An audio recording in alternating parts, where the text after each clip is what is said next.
had crossed freezing mountain passes and battled the elements and even altitude sickness, not to mention trucks that showed no mercy to a mere motorcyclist. I crossed scorching deserts that burnt my skin and parched my throat, and shared the road with strange contraptions that pumped black fumes into my lungs and eyes, and I was in need of some form of salvation, something beautiful to cast my scratched eyeballs upon. And then, as I crossed the final mountain pass and descended into the green valleys of Himachal Pradesh, leaving the northern mountains of Ladakh behind, I saw what at first appeared to be a mirage, so perfectly did they stand out against the chaotic background of the city of Dharamsala. But they were no mirage. They were Indian traffic cops, and they were beautiful.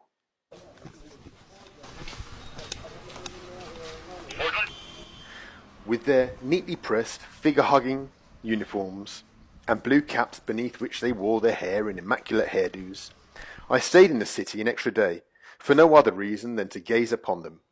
In fact, I'd often stop to ask needless directions just to see their smiles up close, maybe feel a slight hint of their breath on my skin, and to prove to myself that these angels of the north were in fact real, and not just figments of my imagination. It looks better? It was cleaner. I found it.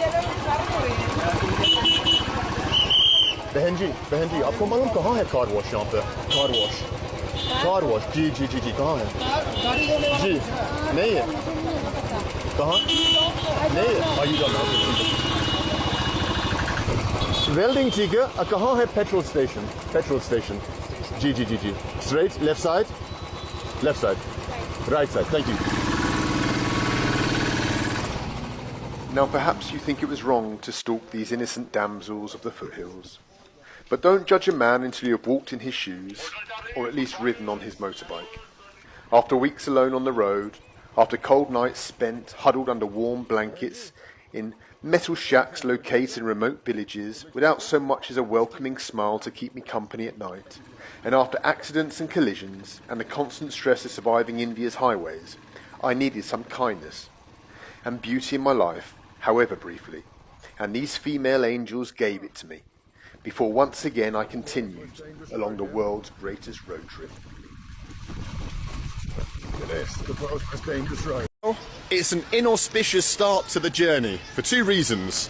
One, it's raining for the first time in 700 years in Bukhara, and two, I've got the worst case of diarrhea any human being outside of the Indian subcontinent has ever suffered from.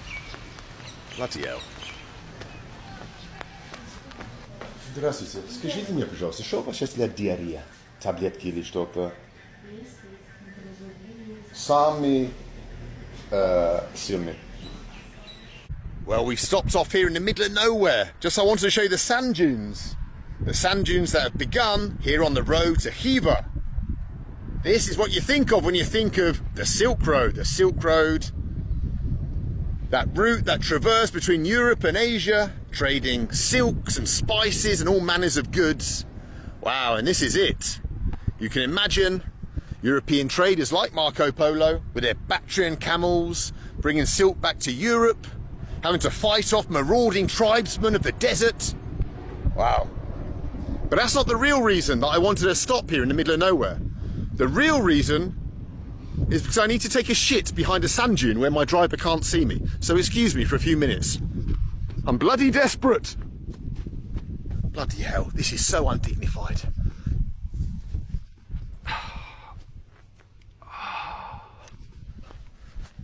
Oh dear. This wasn't how I imagined my tour of Uzbekistan to start. Flipping heck. Bloody plov.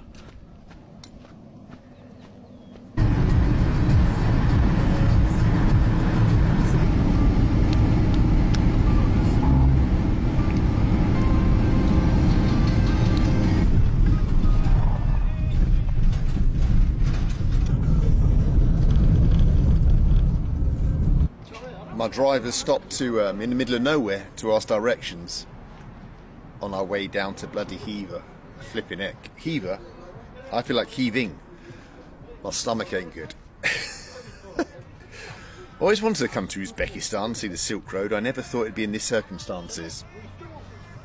sharting in the back of a taxi. Whoa. We're now going to a local witch doctor with a linchik. They're going to shove some pepper up her nose so she sneezes, and then all this gunk that's trapped, this sinusitis, is going to come pouring out. That's the idea. Ah. He said don't get out of the car. There may be a dog. Oh my god. This don't look like no hospital in England. Witch doctor's getting her magic potion ready. Wow. The people's medicine. This isn't what they teach you at medical school. This is herbs and different things collected from the garden, peppers and stuff that are all mixed together in a tincture. And it's going to be shoved up Alina's nose. This is going to be awesome. This is the best content I've ever created. Huh? Маленький есть. Да, да. Хорошо, хорошо, хорошо.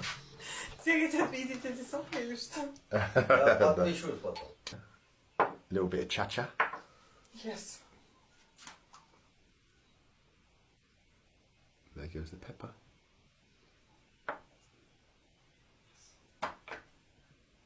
This will be hardcore. I like that she's measuring out the measures just by her eye. There's no like, okay, let's do this exactly. It's just like, oh, that'll do. Bit of that, bit of that, bit of that. I like it. Чуть горло будет этот острый говорит.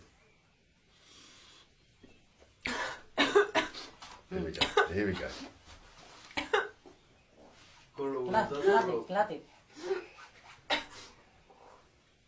Сулим итқос. Ничего, ничего. გადაჭეს თავი კარგად გადაჭეს. Голову назад говорит. Голова назад.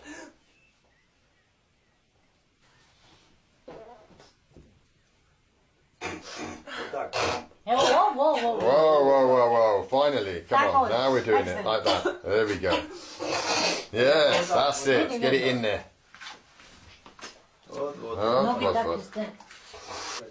let's come out for a little bit of fresh air while this is going on. This is a bit more hardcore than I was expecting. Poor Alinchik.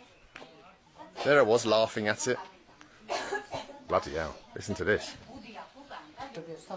Это выдержи еще и все. Вот это чуть-чуть. Я вообще не могу. Один, это давай. Вырвет, пускай вырвет, ничего. Все. How do you feel? Нормально. Terrible? Спасибо.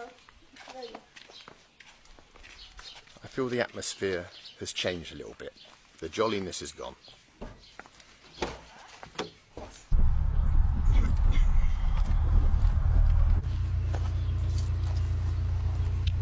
Что? А кто здесь живут, старый дом? I'm walking through what was once the village of Khatin.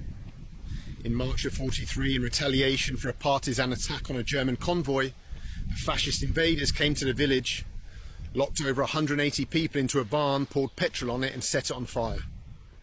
People who tried to escape were machine gunned to death. 75 children died inside that barn along with their parents and grandparents. Afterwards, the village was wiped off the face of the map. The site of every former house in what was Khatin is now represented by these concrete foundations, and inside we can see the names and the ages of the people who died inside. Albert 15, Stasia 12, Dominic 7, Herenia 6, Tsepa 4 and Yuzik 2.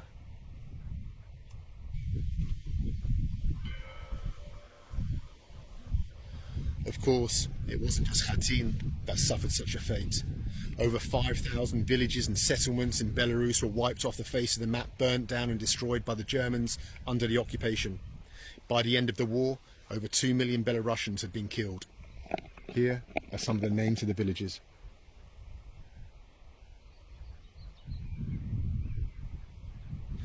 Khatin is of course a reminder, as though any was needed, of just how much Belarus and the Belarusian people have suffered over the centuries at the hands of greater powers. In all my films of the region, we've always talked about the Soviet history, but what we've never really talked about is the Napoleonic history of the region, the great armies, invasion and then retreat. And here's a sign, a memorial basically to what happened here in the village of Studentka.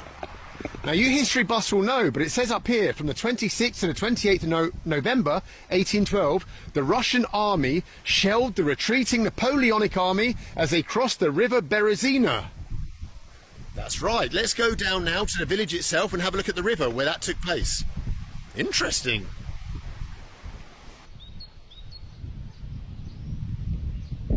It was here, on the banks of the river Berezina, that Napoleon's Grand Armée finally met its watery grave. Harassed and harried all the way from Moscow by Kutuzov's army and the Cossacks, they finally reached the banks of the Berezina here in Belarus, but the ice had melted, and the men, the artillery, the horses could not cross. Sappers waded into the icy waters that cold night, constructing pontoons. Napoleon managed to escape in the morning, along with many of his generals, but the Russians, by that time, had caught up and started shelling the encampment. 20,000 Frenchmen died here at the Battle of the Berezina in Studienka.